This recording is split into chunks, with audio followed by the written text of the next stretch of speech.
Okay. Welcome and thank you all for joining us for the fourth Cine Meetup sessions for this year. We have started this lovely spring season in Sydney or the southern hemispheres at the moment, while the New South Wales state and the entire nation vaccination rate is rising towards 70s, 80s, or even beyond 90%. We are very much looking forward to host the next Cine Meetup somewhere in person early next year. First of all, I wish to express my biggest gratitude to all of you who tune in today.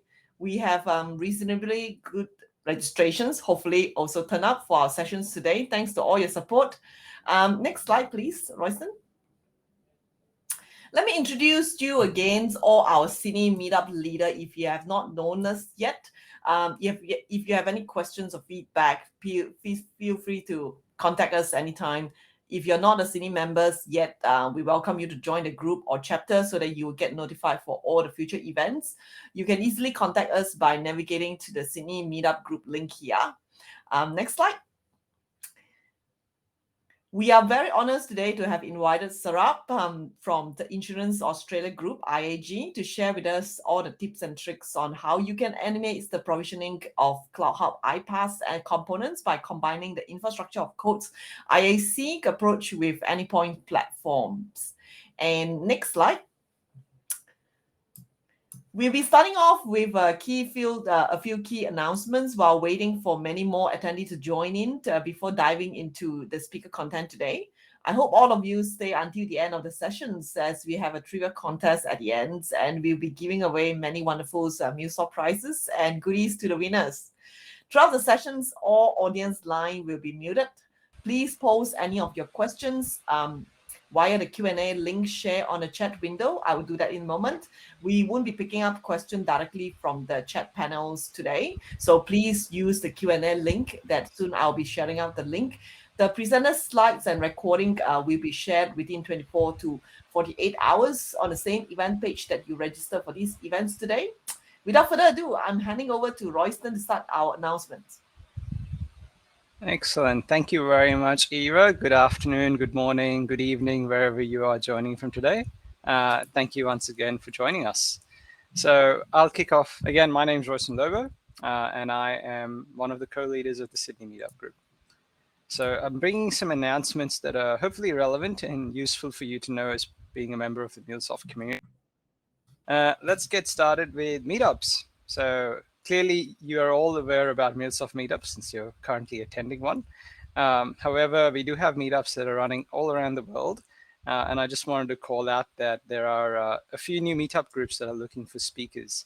So we have 3 new groups which are organized around certain topics, one being communication, media, and technology, higher education, and nonprofits. So if you have an interest in this space or have experience, these groups would love to have speakers. And I think many of them are also looking for people to participate in other ways. So you can click through the links on the slide when they're posted later today. We also have lots of virtual events in cities around the world. And one of the privileges of having the meetups going virtual is that you can join from anywhere. And so the online group, as an example, has sessions every week, roughly. And there's one coming up next Thursday as well. So if you want to join that, feel free to use the link on the slide. All events are available at meetups.mulesoft.com/events. All right, just a few more announcements now. So for anyone who's missed the news, the MuleSoft Hackathon is currently active and submissions are being accepted all the way until the 1st of November 2021. If you are not aware what the MuleSoft Hackathon is, this is an event that is open to the community. So that includes you. And there are 5 categories that are based on industries where you can create a submission that uses MuleSoft in hopefully new and innovative ways and get the opportunity to win some awesome prizes, including training, trophies, and recognition across the community. If you do choose to participate, you will also get access to our exclusive Slack community where we have mentors who are offering one-to-one assistance on a regular basis. Also, there is a special training offer for all eligible participants. So even if you are mildly thinking about it, it's a great idea to get access to that training offer. So I highly encourage you to participate as long as you're in one of the countries listed on the slide here. And the good news is that Australia and New Zealand are two of the countries that are eligible. And so, yeah, make sure you take the opportunity to participate. And all submissions will be openly viewable once the submission period is closed. And so you can see what other people have submitted and hopefully be inspired by the winning entry. Right, so some product and platform features and releases that have been gone live in recent weeks. So for any of our customers and partners and developers using Cloud Hub, I do want to announce that AWS Transit Gateway support is now available in the platform, and that was released in the middle of last month. So I know this is much awaited for anyone who's been deeply embedded in the AWS ecosystem, but also using Cloud Hub as well. And so there are some benefits to doing things this way. It primarily gives you as the customer a lot more control as to how your network is designed and configured. So I strongly encourage you to review this release and plan and see if it makes sense for you to adopt it. There's some connector updates. There have been a number of new connectors that have been launched in the last month or so. So everything on the left-hand side of the screen is new. And there are some very popular consumer applications like Gmail and Excel, which you might find some use cases for your hackathon submission that you can make. On the right-hand side, we have the connectors that have been enhanced over the last month.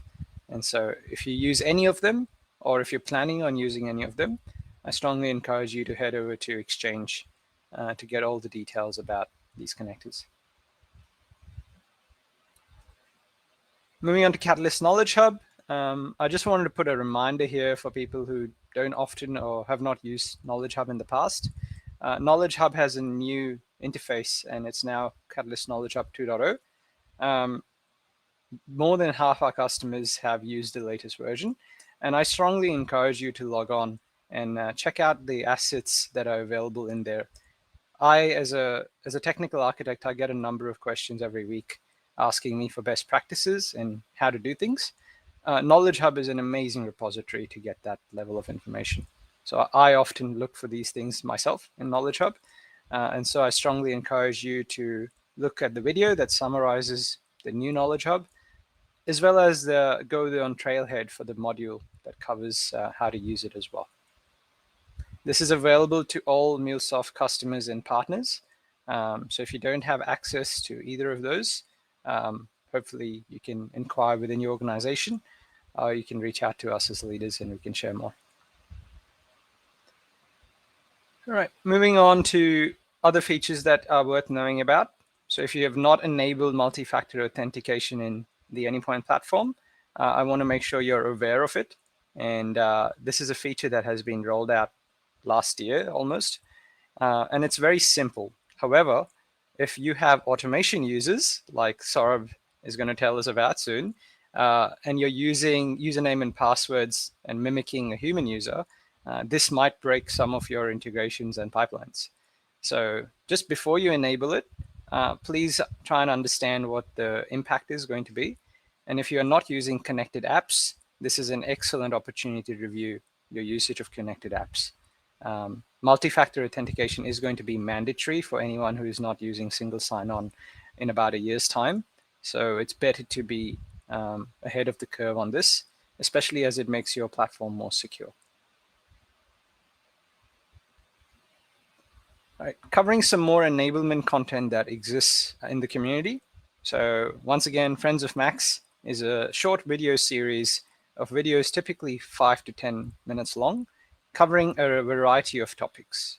There are more than 57 videos in the Friends of Max library at the moment, and the newest ones are mentioned on screen on the left, and we have some top videos that are listed on the right-hand side.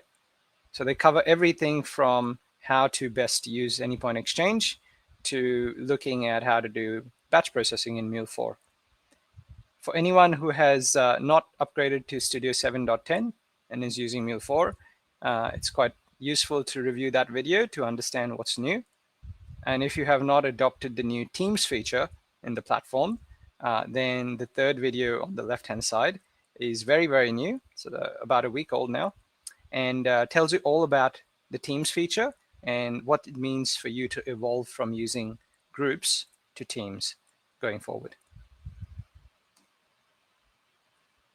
All right, that takes me to the end of all the announcements I had planned for today. If you have any questions about the announcements, please post them in the chat window on the chat link, and I'll be able to answer questions about them at the end of today's session as well. So with that, I will stop sharing my screen. Saurabh, you're welcome to take over whenever you're ready. Yeah. Thanks, Royston.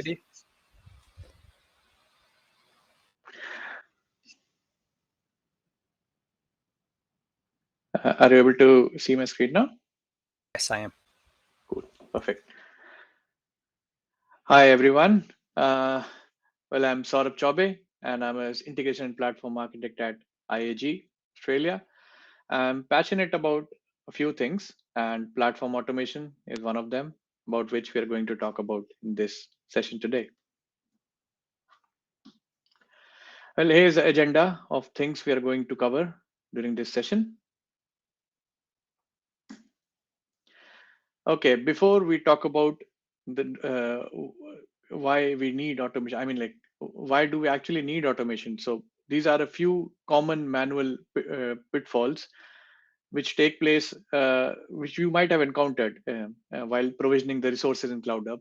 As in, I have listed a few of them. There are many more you can add to the list, but these are the most frequent ones.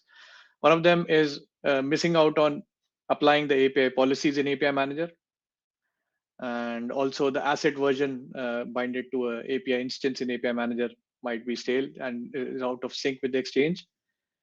And another thing which is missed a few times, which has been missed a few times during my stint with MuleSoft, is we miss out on creating the queues and the bindings to the exchange in Anypoint MQ. And also the manual deployments, they result quite often in slower code progression to the higher environments, as we have whenever we are dealing with provisioning new APIs, or we need to provision the API. We need to create and manage the API instances in API Manager manually, create queues, maybe also create the URL mappings in dedicated load balancer. So all eventually result in a slower code progression to the higher environments. And of course, if my manager asks me to create a new Cloud Hub environment and provision 30 to 50 MuleSoft APIs end-to-end in all services, including API Manager, MQ, DLB, and Runtime Manager, it will surely take a long time for building this Cloud Hub environments. So these are the common pitfalls which I try to list down, which makes sense for having all of them automated instead of doing them manually, and would save a lot of time.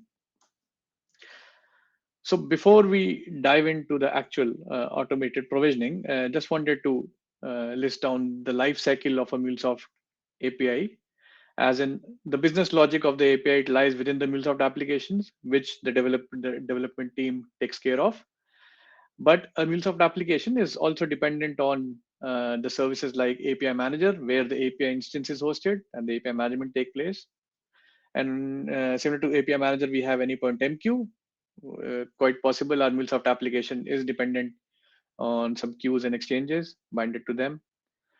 And these are just a couple of services listed here. They can be much more. Like you can have URL mappings in DLB and whatnot. Like there are many things which we provision along with the MuleSoft, deploying the MuleSoft application. So in this session, we will be focusing on the automated provisioning of these dependent services along with the MuleSoft applications, as in the developers don't need to worry about provisioning the dependent Cloud Hub services manually, and they can just focus on the application logic, and we can automate the provisioning of these services like API Manager and MQ in automated fashion. Here are a few tasks which I thought of sharing with you, which we usually, like some teams may be automating all these tasks, but we do manually. For example, creating or maybe managing an API in API Manager, and applying the API policies on the API. As you can see on the right snippet, we have a couple applied over here. And also one feature which I personally don't like is to make a note of it whenever I deploy or create a new API in API Manager, to make a note of API ID and use it in the API kit configuration of the MuleSoft app for the auto discovery scheme. So, moving on. So post deploying your application in Runtime Manager, there are a few settings which more often than not you will be applying in Runtime Manager. For example, the most common which we see is that we would be usually shipping our logs external from CloudHub to an external system, be it Splunk, Zoom Logic, Elk, or whatever system you have incorporated with. And so we need to check the box called Disable CloudHub Logs. Similarly, we have other boxes which might have to check depending on our requirements, and we do it after the app is deployed. And worker might also be also has a requirement to whitelist itself, the IP for itself. So we might have to check check this box for using the static IP, allocating it and enabling it. And in the top stack, you can see we might have our own custom log packages. So these are a few tasks which you might have to perform post the release pipeline has completed deployment in Runtime Manager. And Anypoint MQ is no different. We do create provision queues and exchanges in Anypoint MQ, and we bind queues to exchanges and also assign dead letter queues. And also in addition to that, we maintain the settings of about message TTL and you see on this page. So more often than not, we usually repetitively or manually do this task for environment. So one can argue that these are most of the times these are just one-timers. Like we're not creating queues or we're not creating or managing APIs quite often as compared to the code changes which you do in an app and deploy it. But I guess we are missing a bigger picture over here. Here are a few pain points which I try to list down with the manual and repetitive tasks. The first one is that doing the task manually, it has adverse impact on the delivery speed as we are dedicating additional time for performing those tasks. The second pain point is the risk associated with human errors. For example, as we discussed in the first slide, in the common pitfalls that we might miss out on creating a queues and exchange. So yeah, that's just one of them. It could be many others.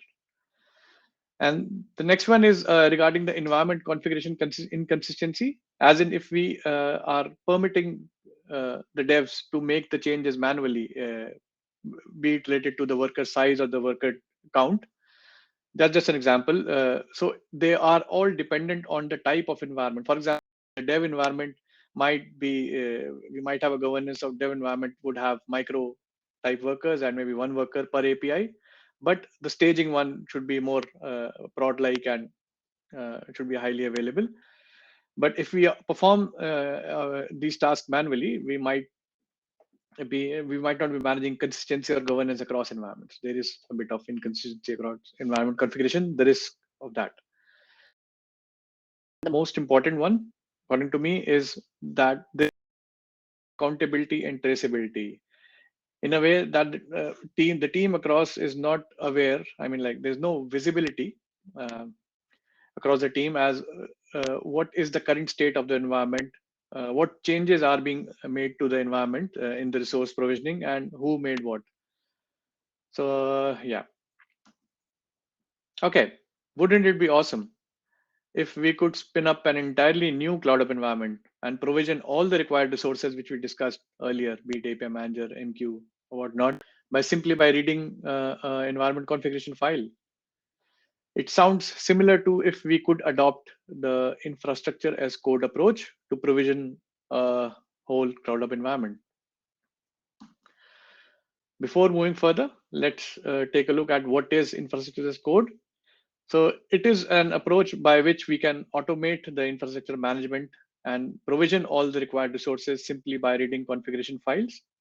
So the platform tool, which is responsible for implementing the infrastructure as code, simply reads a configuration file, which has all the resources of the environment listed down in a well-defined structure and creates them.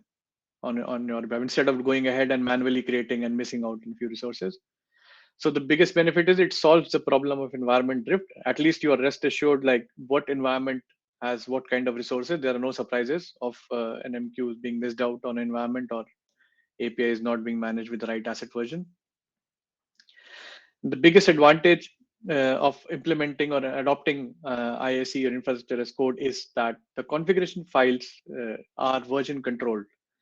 So the environment configuration files, which we are talking about here, are similar to the code which the dev team writes for the MuleSoft application. So herein, you have defined or structured the whole environment configuration in a file, which is well tracked by a version control system. So the advantage being that as soon as any change is made to the environment configuration files, it can be peer reviewed as we do with our MuleSoft application code, and hence no surprises about at any point in time, just having a look at the file, we could figure out what is the current state of the environment. So adopting this, it will definitely result in delivering stable environments, and rapidly we can scale. If we could provision a whole new environment simply by reading a file, then why not? We can scale and we can build up any number of environments as we want to. So there are two approaches to infrastructure as code. One is imperative and the other is declarative. With the imperative approach, we define the steps to execute in order to provision or to reach the desired state. It is more focused on the specific commands or scripts to provision a particular resource in an environment. Whereas the declarative approach is a bit more advanced, where we first capture the desired state of the environment, like where we are going to end up, and also take up the current snapshot so that in case something wrong happens while provisioning the environment by reading configuration files, we can easily roll back. All right, as of now, there is no predefined infrastructure configuration template or environment configuration file for CloudHub. So we have to create our own custom one. Here is just a snippet of a file. We'll go into in depth during a demo and before provisioning the environment during the demo, we'll go through a file in depth. So I've just highlighted a couple of boxes, as you can see in blue. So this, as you can see, the top box lists down the queues and exchanges and the associations with the queues as well, like the dead letter queue associated in the format which our environment platform tool should be provisioning with.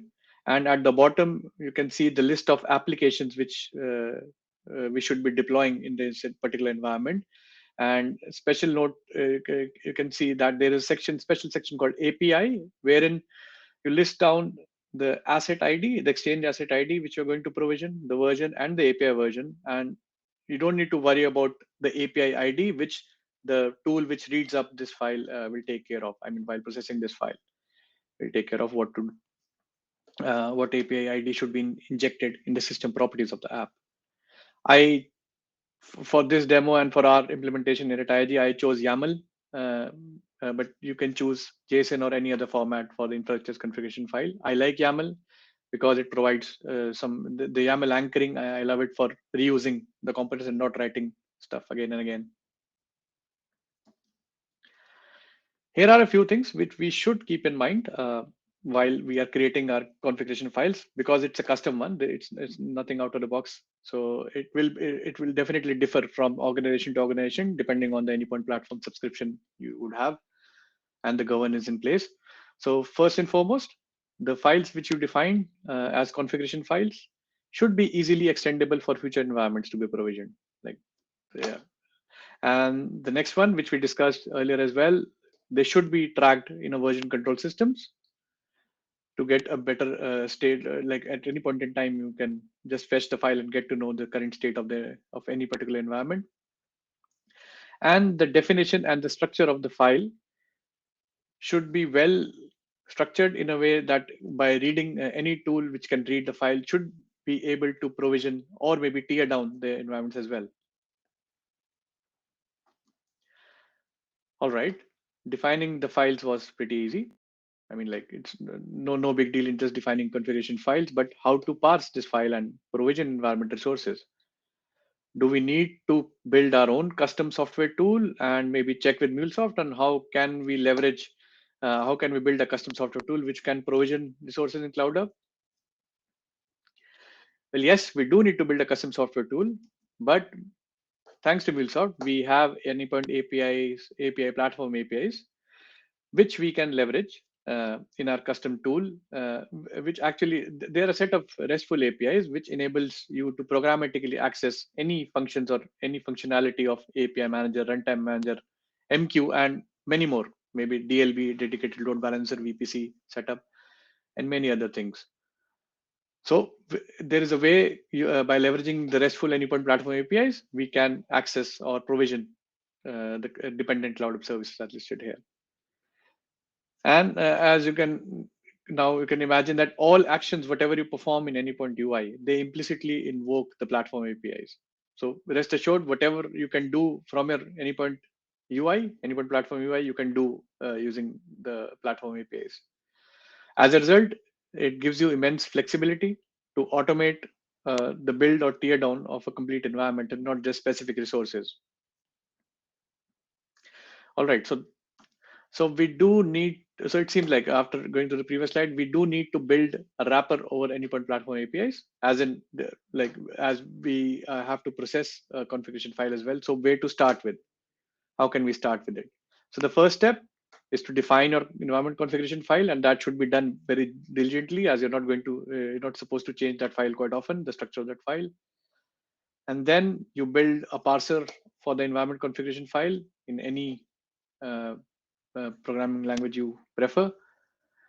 And then the next building block would be to create your custom scripts or commands, which you can use to provision the resources using the Anypoint Platform API. So Anypoint Platform API, as I said earlier, they're RESTful APIs. So you can choose the programming language of your choice, which enables the RESTful invocation of the APIs.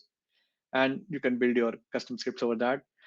If you're new to Anypoint Platform APIs, I have created a getting started script, which you can find in my GitHub repo in the URL mentioned over here.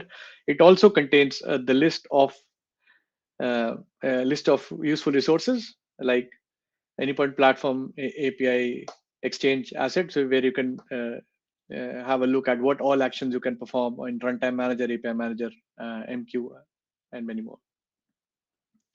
So once you're familiar with these building blocks and you have the environment configuration file and parser ready, the next step is to actually automate, like do the actual automation. I mean, to provision your environment for reading the configuration files and leveraging the power of Anypoint Platform APIs. So what you can do if you aren't keen on, or maybe you're starting with the automation task for Anypoint Platform, so you can leverage the out of the box Anypoint CLI, which is already available for simpler tasks. Like if you want to deploy an app, or you want to update the settings of an app, or create URL mapping in the load balancer, you can use Anypoint CLI. But if you want to have execute more complex commands, for example, the deployment of MuleSoft API could involve provisioning the resources in API Manager, creating MQs, or creating queues or exchanges in MQs, and also deploying the app and applying the settings in Runtime Manager.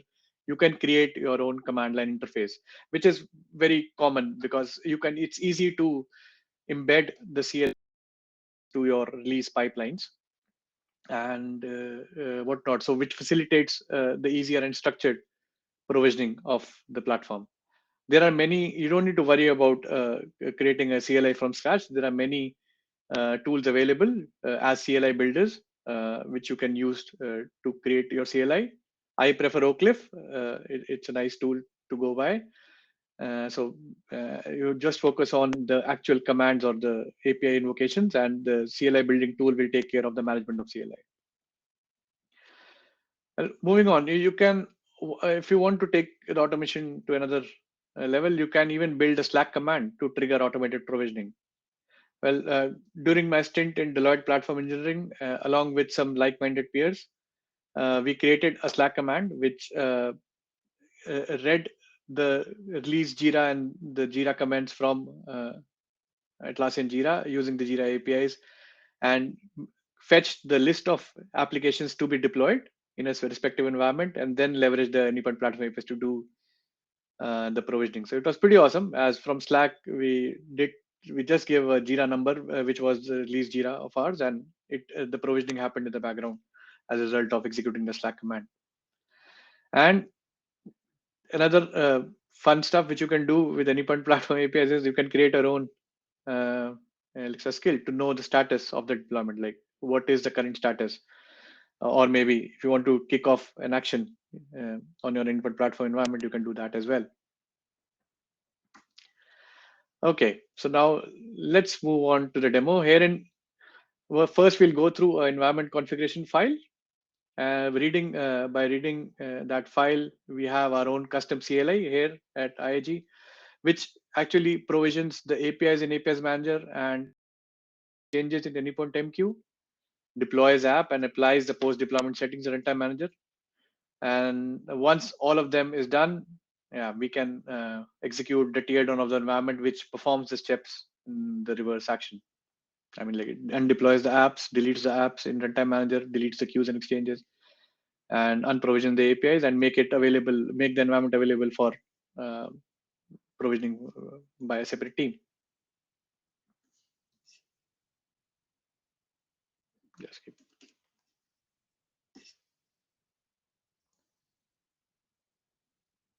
Okay, I'm just refreshing the pages just to make sure that we haven't provisioned any resources in the environment before we kick off the demo.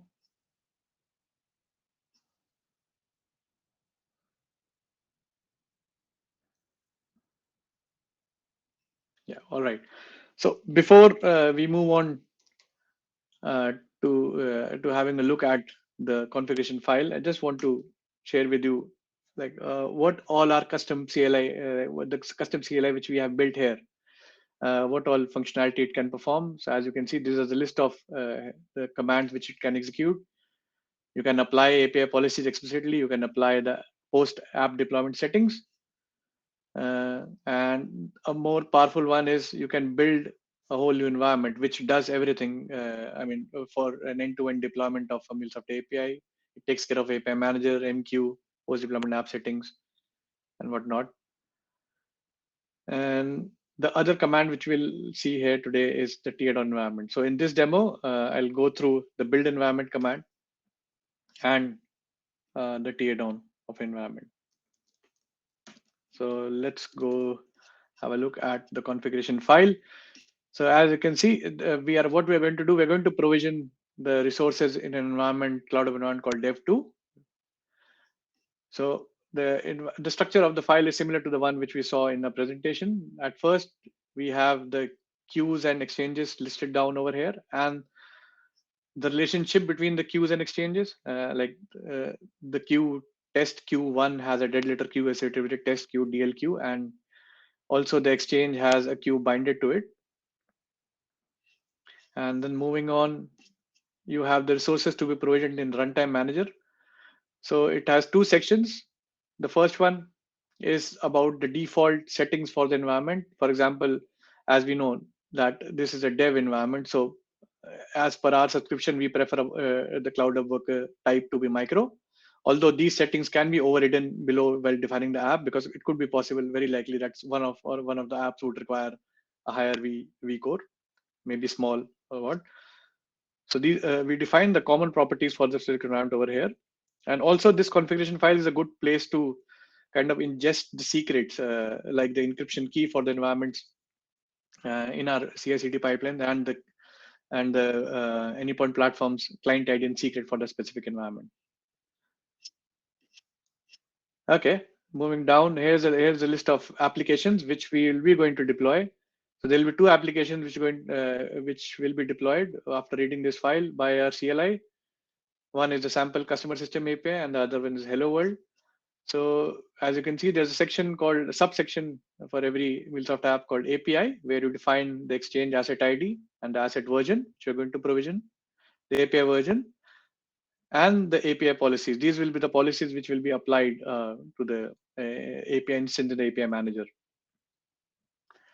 Yeah, and the Hello World doesn't have any API policies. Just to quickly go through that about some post app deployment settings, which are also defined over here. By default, we'll be having static IPs as disabled, as we don't need them unless we do require them. And the setting which I showed you about to disable Clouded log is one of this one. Like if it's turned true, you have your own custom log enabled, this parameter should be true. So we have that also captured in a configuration file over here. Cool. Let's move on to demo.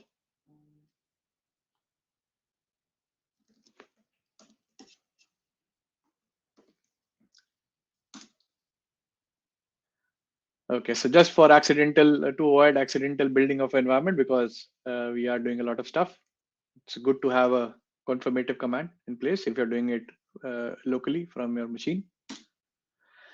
Okay, so the first thing, the first step is which this build environment command does is actually provisions the MQs and exchanges as we saw in that file in the Anypoint MQ. Let's wait for the spinner to complete.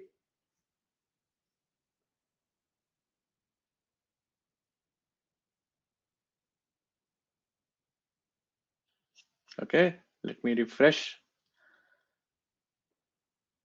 Yep, so as you can see, we have 6 queues created and an exchange created with a binding in place as in our configuration. And the next step here, I'm just for the purpose of this CLI, I'm checking out the code and deploying it using the Maven command. But in the real scenario, release pipeline should be fetching the artifact from an artifact repository, be it Nexus, JFrog, or whatever.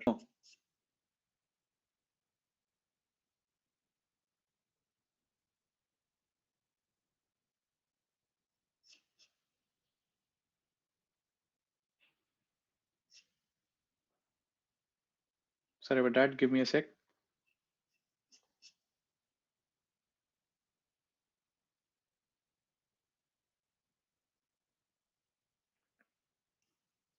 A small hiccup. A small hiccup. Yep. Folks, if you have any questions, feel free to make use of the Q&A link that I share on the chat window.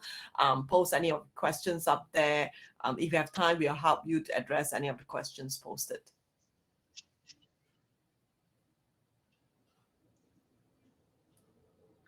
Sorry about that. I ran this demo a lot of times. It had to kind of create problems just right now.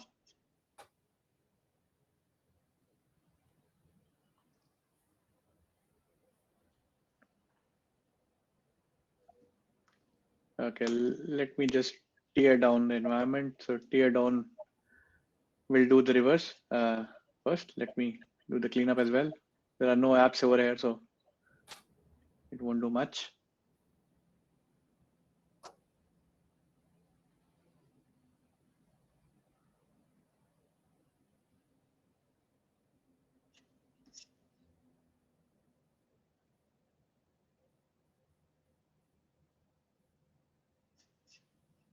Okay, the APIs are gone in API Manager.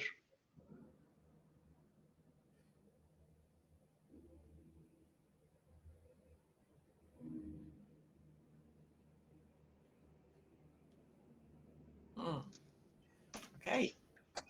Okay, let me just refresh the screen. Okay, so tear down at least works fine. But a build is the main one, which should work fine. Let me try again.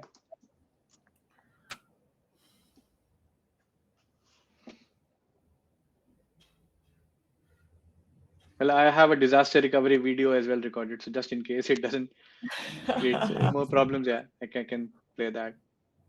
But this thing is working in a release pipeline, so I doubt what's wrong.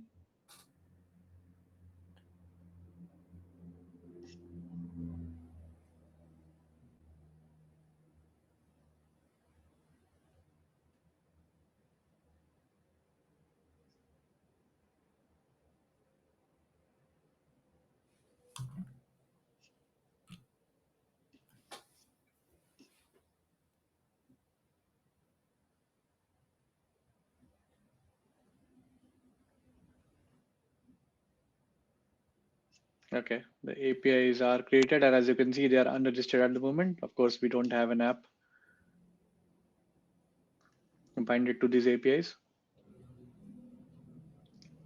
This will take a bit of time, so bear with me.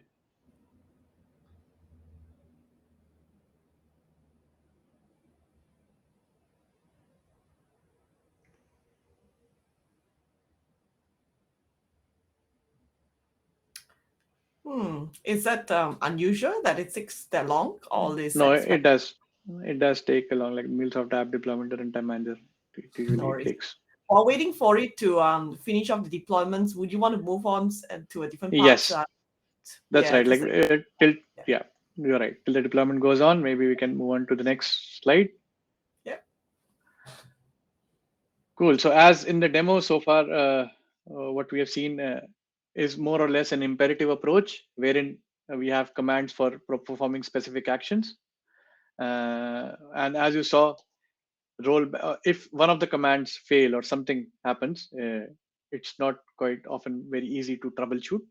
So if you want to take your automation to the next level, so you can adopt a declarative approach. There's nothing out of the box as of now, so you need to build your own.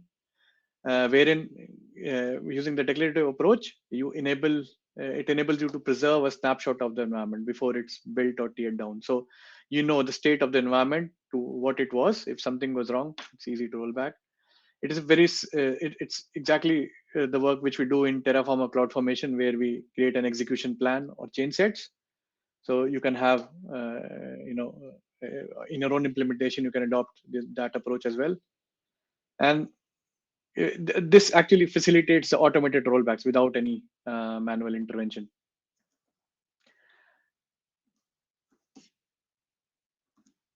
Yeah. So key takeaways from this session is that, like, combining the infrastructure as code approach and harnessing the power of Anypoint Platform APIs can seamlessly automate the provisioning of cloud hub infrastructure. There are no limits to what you can build as a wrapper. Like I just played around with Slackbot, CLI, and like Susquehanna, but whatnot you can build. It's on your kind of imagination, whatever you can, how you want to perform the automation of environment. There are no manual configurations of environments, as you saw. Like if you have your configuration defined in a file as a code, you don't need to go into the Anypoint UI and do the task manually. None of the members of the development team should log into Cloud Hub and Anypoint Platform and make changes. Everything should be tracked and traced via the configuration files. So as a result, this approach, it provides environment consistency enforced by representing the desired state via code. Thank you. Okay. Right. Finally, successfully deployed, or is still going on?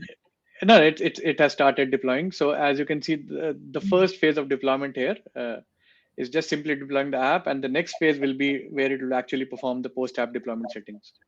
So we have to wait for that. No worries. Till it's done. Yeah.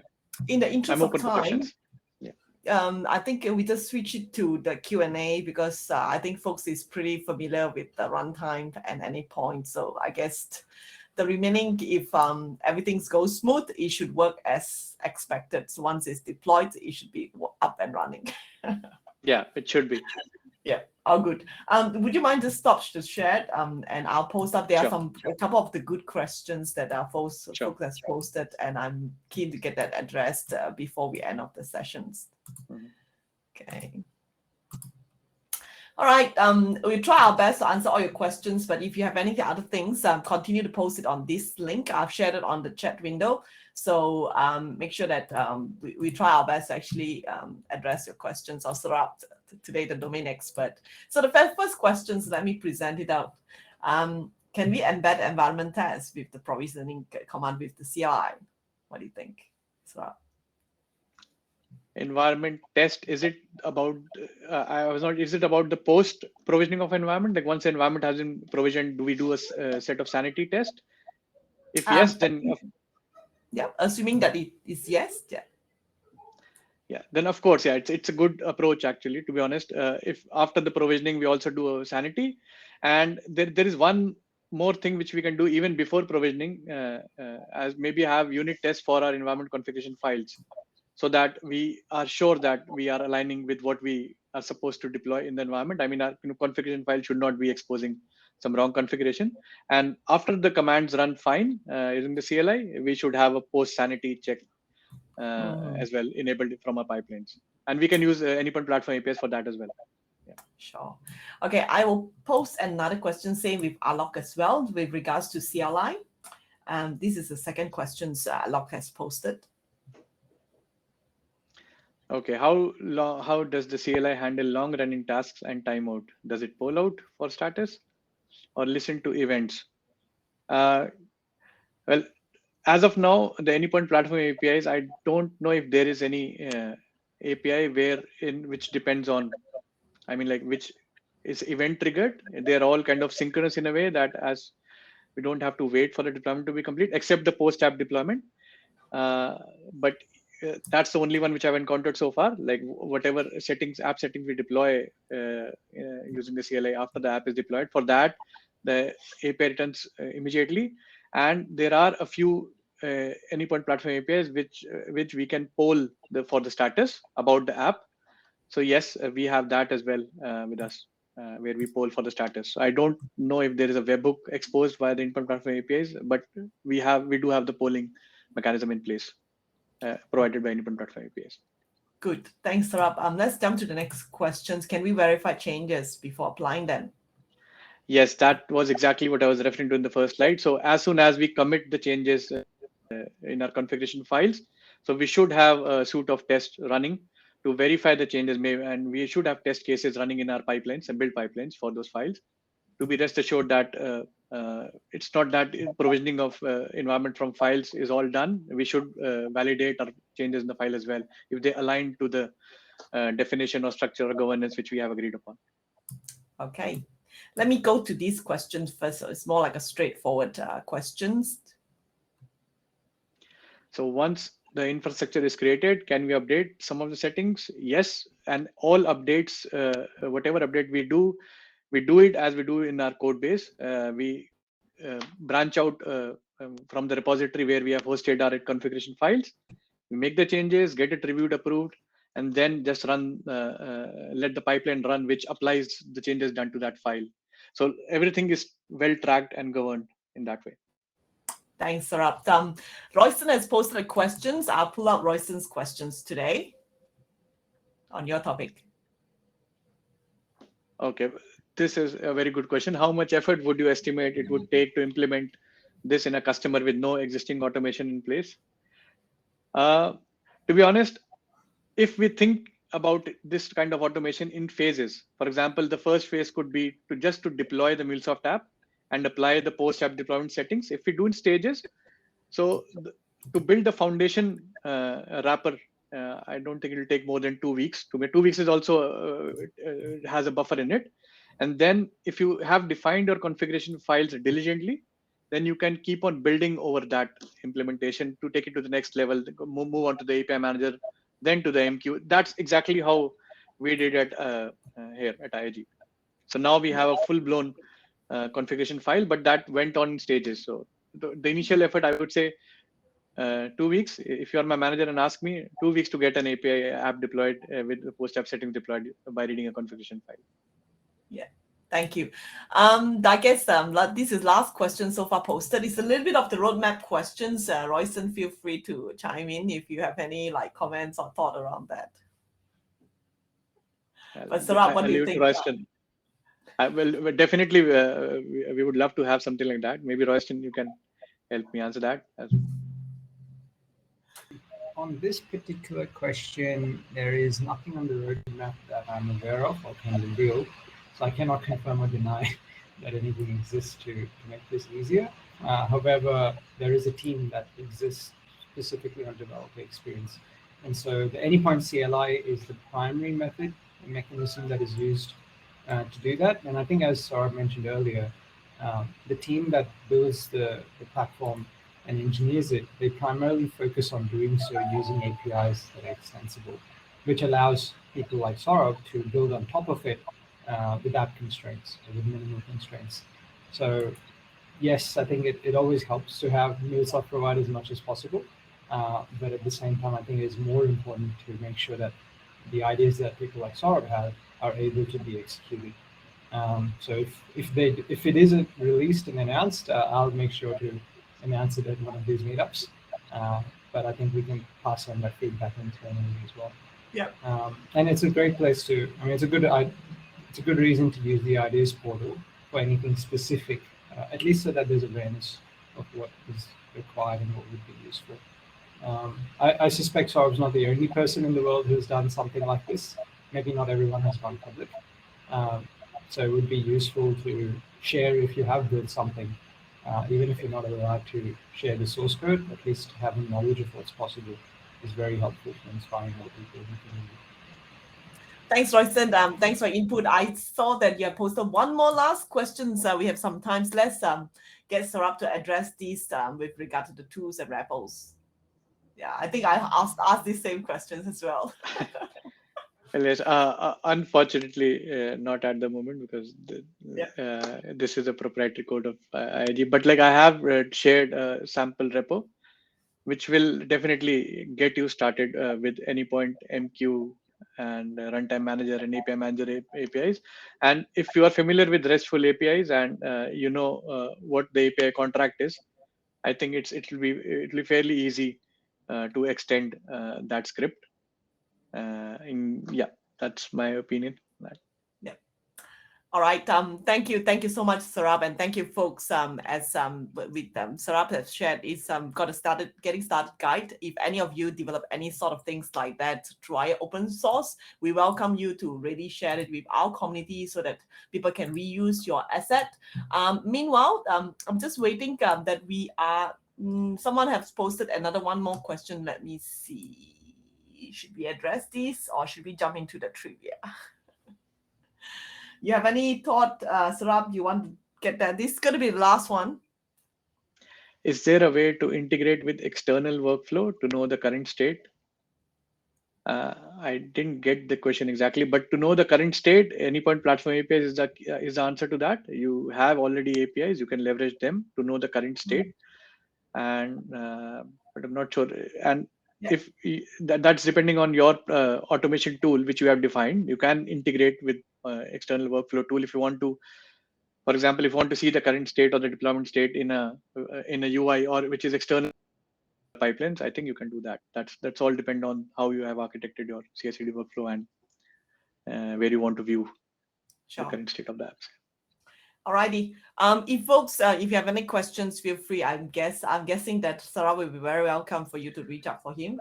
For any of the LinkedIn, he has his profile shared. You can ping him to find out any further things that you wish to know. And we also like to do a bit of promotions. If you have any of the good asset, just like Saurabh, that you like to share, we'd like you to come up to us and tell us if you like to be our next speakers.